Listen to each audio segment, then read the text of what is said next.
So, hello guys. Good morning. So, kwentuhan na naman ulit tayo tungkol sa pagtatanim.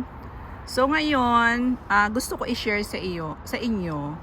Kasi maraming mga ako nakilala, may mga tanim silang cherimoya. Ito, cherimoya. Pero walang bunga. Kung may bunga man, isa, dalawa, ganon.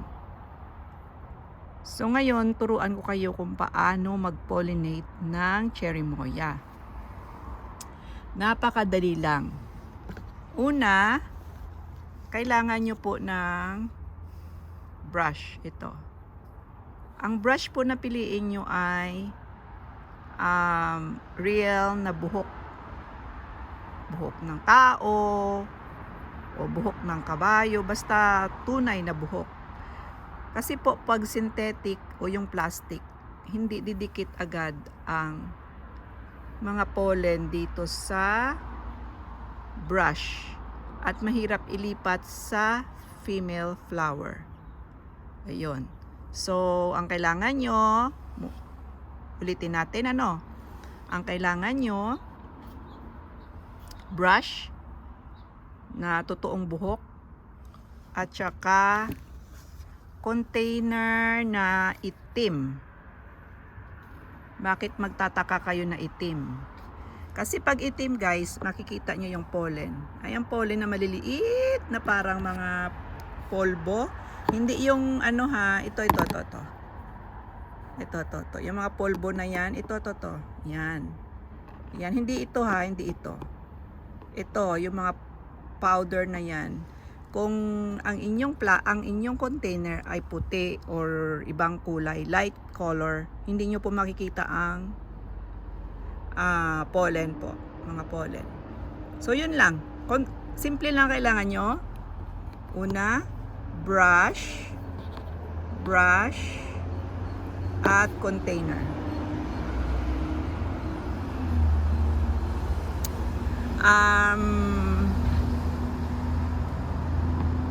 Yung brush po, pwede yung mga paint brush, pero dapat totoong buhok ha. Tapos tingnan nyo, try ko ilagay ang link sa Amazon para i-click nyo na lang pag gusto nyo bumili, no? Basta ilagay ko ang link sa ilalim, so kayo na bahala. Pwede din ko, may available kayo dyan, okay din yun. Basta any brush, basta totoong buhok. Yun lang. So ngayon, ang next na gawin natin ay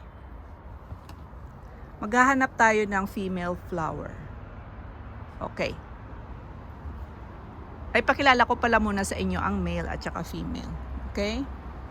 So, ang female flower, okay. May female flower ako nakita dito. Okay. So, ito guys, ang female flower, makikita nyo, pag female flower, hindi po siya masyadong naka-open. Kumbaga, slightly open lang. Yan yung po yung female flower. Ito naman po yung male flower na kung saan bumubuka na siya ng malaki, na may brown na siya na pollen. Ngayon, kukunin natin yung mga pollen sa male flower. Tulad sa nakita nyo, kailangan isahod natin yung black container. Ito na, may mga nakolekta na tayo mga pollen. Pwede din natin i-save yan for the next day kapag mag-pollinate ulit tayo. Ngayon ito na, i-brush na natin siya sa female flower. Remember, so bilang patunay na na-pollinate na natin, i-cut natin yung isang petal. Ayan na po. So, palatandaan lang natin na nakat yan. Kaya ganun lang guys, ganun lang kasimple. Ulitin nyo lang ulit. Hanggang sa madami kayong ma-pollinate at magbuo na prutas katulad nito. At makapag-harvest kayo ng sagana, basta tiyaga lang guys. Tulad nga ng kasabihan, kapag may tiyaga, may nilaga. So yun lang guys, happy gardening. I hope natuto kayo sa paano mag-pollinate at padamihin ang bunga ng inyong cherimoya. At tips pa pala ha, maganda mag-collect ka na yun ng pollen sa umaga. Pero pwede nyo yan siya magamit any day. Kaya dapat talaga check kayo sa umaga. Pero kung, kung na-late kayo, okay lang yan. Wala namang kailangang perpekto eh. Just keep trying. Pero, ayun, ganun lang din guys. Ayan na, marami na akong na ma-harvest na cherimoya. At alam nyo ba na ang cherimoya ay napakamahal na prutas? 10.99 per pound. So kung may sarili kayong tanim, malaki ang maisave nyo. At meron kayong fresh na cherimoya at organic pa. So, yun lang. Enjoy gardening. Bye-bye!